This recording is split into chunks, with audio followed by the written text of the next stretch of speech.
in the 80s and 90s, the plant engineers at Georgia Pacific, Tyson's Chicken, you know, those key American icon companies. Mm-hmm. Well, my father was in his 30s and 40s. Those plant engineers were in their 30s and 40s. So they literally grew up together. So now my dad, he's 67, and I turned 40 this year. So now I'm talking to a completely different market segment and demographic than he talked to, because as he's on the tail end of his career, all of his customers are on the tail end of their career. Mm-hmm. Consulting engineers are the exact same. Guys that he's worked with are retiring just like he's retiring. So we woke up, I mean, I guess it was 2 years ago and a year ago where you and I met, just realizing, gosh, you know, our story and our messaging really isn't clear to someone that doesn't know who we are. And there are a lot of consultant engineers that were contacting one of our main vendors saying, hey, who's your distributor in Arkansas? And we were just floored and honestly just scared to death, kind of like, it was one of those kind of holy crap moments of how does this 28-year-old engineer at one of the largest consulting engineering firms in the state not know who we are? Right. And I'm not, that sounds really arrogant, but it also sounds really kind of like it was an eye-opening reality to us that there's a whole nother group of people in our industry, and they hear Jack Tyler Engineering and they have no idea what we do. They have no idea what markets we're in. And so that became a real kind of blinding glimpse of the obvious of, oh my gosh, we've got to have clear messaging, because Sherman's whole philosophy was Jack Tyler Engineering, rotating equipment, we're serious about service. Well, that's really vague unless you are a mill maintenance guy that is responsible for the pumps in that mill, or you're a collections manager for a city. So we kind of thought, how are we going to grow and get our messaging out? And I read Don Miller's book, StoryBrand. Mm-hmm. And building a story brand. Thank you, Don. Don Miller, Building a Story Brand.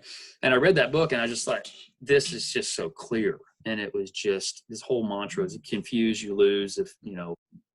And so that's where I read his book and I wanted to implement his strategy. Our website was literally something that I had made on some internet platform by myself and hadn't put a lot of thought into it except trying to get information out, or as you put in your book, The Golden Toilet, just a brochure, you know, what my website was, and it wasn't fulfilling any specific function other than just having a landing page.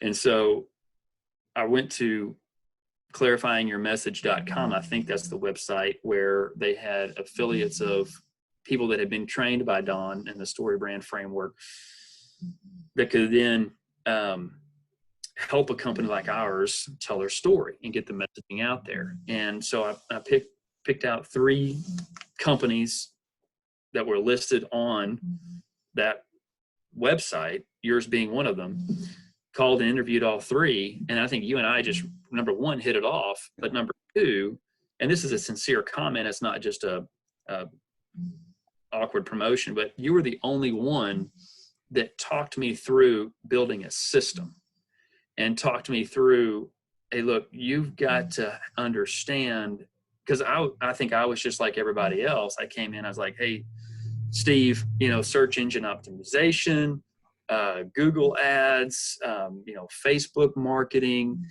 help me get a clear message so that when people want to find me online, they can. And that, you kind of really were able to slow me down and say, hey, it's so much more than that. I think you called search engine optimization at the time, you know, snake oil. Mm-hmm. And that whole mantra. And then your book that you've just recently released, I read your book, which is exactly in line with the conversation we had in February of 19, mm-hmm. and just said, hey, look, this is not a me coming in, helping you create a brand script, building a website, and then leaving and charging you X number of dollars to do it. Or this is not just doing a a sales funnel and then me leaving and then you still kind of scratching your head. And so you took me all the way back to, I guess, the fundamental playbook of how to grow a business online, and said, we've got to put these foundational core pieces in place.